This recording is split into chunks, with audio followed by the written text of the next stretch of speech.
Mowgli, your canoe is full of water. I know. Is this what's best for me? I've never seen a sunset like this before. Watch the lights fading out upon the cliffs of the shore. I've never been this far from home. Now I'm stuck in the past. Is it too hard to see? We're watching the wildlife and the plants and the climate change as we go south, but we're also listening to people's English change.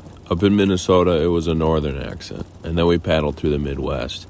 Now we're in the southern part of Missouri, and people sound southern. And nowhere has a town been more welcoming than Cape Girardeau, Missouri.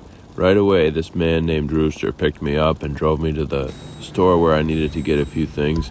And then he dropped me at the post office so I could ship out the 2 extra paddles we've been carrying on the canoe but haven't been using. He was great. I was with him for most of the morning, and he was funny and just told me stories and drove me around. Didn't want anything for it either. Meanwhile, Mowgli watched the canoe and fielded questions from curious people about where we were going and how long we had been out there. Hey, what's going on? I helped these guys out a little bit. We had a good time. These guys are on one hell of an adventure.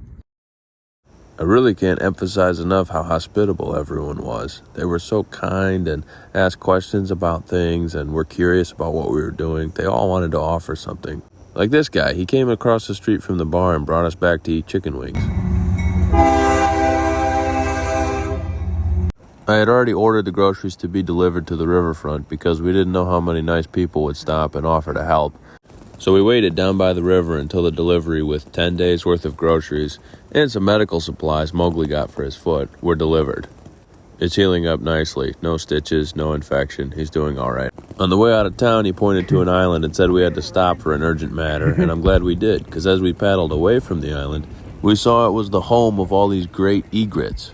This is a bird we haven't started seeing in any numbers until recently. I think they prefer the southern climate, and this one I called the Egret Flight School because there were a lot of birds on the island who couldn't fly and were just hopping around, but I don't think they were defective or anything. I think it's just because they were young. This is the 3rd such island that we've seen. The first was covered in blue herons north of Minneapolis. The second was the Pelican City up in Iowa, and now we've stumbled upon the Egret Flight School down here in Missouri. We had paddled through rain to get into town, and it looked like we'd be getting even more on the way out. We tried to find a spot so that we'd have some land to stay on when the rain hit. But it's never that easy. We need solid ground, not the kind of ground you sink into. So we checked a couple spots before we found something that was solid enough to build a tent on.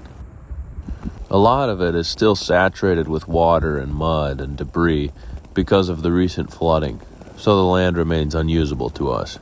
We found a beachhead minutes before it started bucketing on us, so we only had time to throw up this small kitchen tarp that we have and then hide under it where we could cook our supper in some relative dry. But we got so carried away with digging trenches around the kitchen that we both ended up soaked by the time we came inside, because digging a trench in the pouring rain is actually pretty fun. Instead of building a wood cook fire, we used Mowgli's stove and a pan to fry some burgers that we picked up from town. Without a cooler, we can have meat on the first meal out of town because it's only for a couple hours that it rides in the canoe.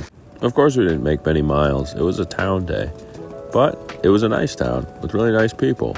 Probably our first truly southern town, and hopefully a taste of what the rest of the South will be.